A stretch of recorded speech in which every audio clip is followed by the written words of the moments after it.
discovered that, unbeknownst to me, for the past 2 years before that, they had been engaged in frequently trespassing onto the property of Elbit Systems factories and smashing everything inside with sledgehammers. Just fantastic. I couldn't believe I hadn't heard of it. I consider myself someone who has my finger to the ground as far as left-wing activity in Britain goes, but I hadn't heard about that, and of course now that I follow them on Instagram and all that, I get to see all half the people I know getting arrested in Tayo Lugo. Most remarkably, like when they were out in Oldham smashing everything, 6,000 people came out to support them while they were in there for 3 days and nights smashing everything, and the Crown keeps on losing these cases, which is also quite something. The proportionality defense, that's nice. It doesn't seem to work for Julian Assange, but it works for these guys to a large extent so far. They keep on getting acquitted because under the proportionality defense,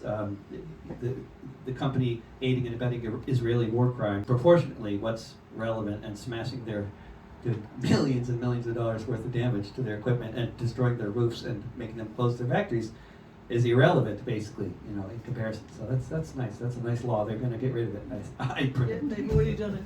They've already done it. Oh, shit. Yeah, I that's heard about these convictions, and I was wondering what that's about. Yeah, so the tide turns, but there was a lot of good damage done. Yeah. We'll see what happens next. The future's unwritten. Protests were going on. They were going on for years. And then Palestine Action started smashing up the gears. And that's when the people got up off of their seats, took their families into town and blockaded the streets. For 3 days and nights you could hear the hammer swing, though no one knew for sure what the future might bring. They knew one thing for certain: these weapons of war must not be sent to the ports they're heading for. So this is a note to Elbit Systems: you will be shut down when the sledgehammers of justice come to town. After smashing up equipment and smashing a whole bunch, a lot of folks began developing a hunch.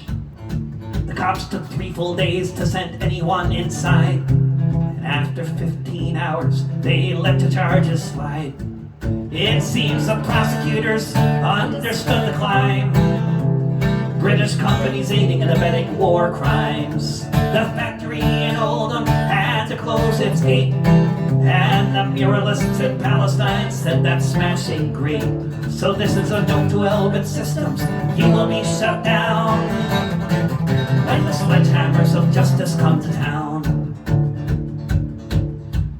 All around the country, hammers being swung, showing civil disobedience is stronger than the tongue.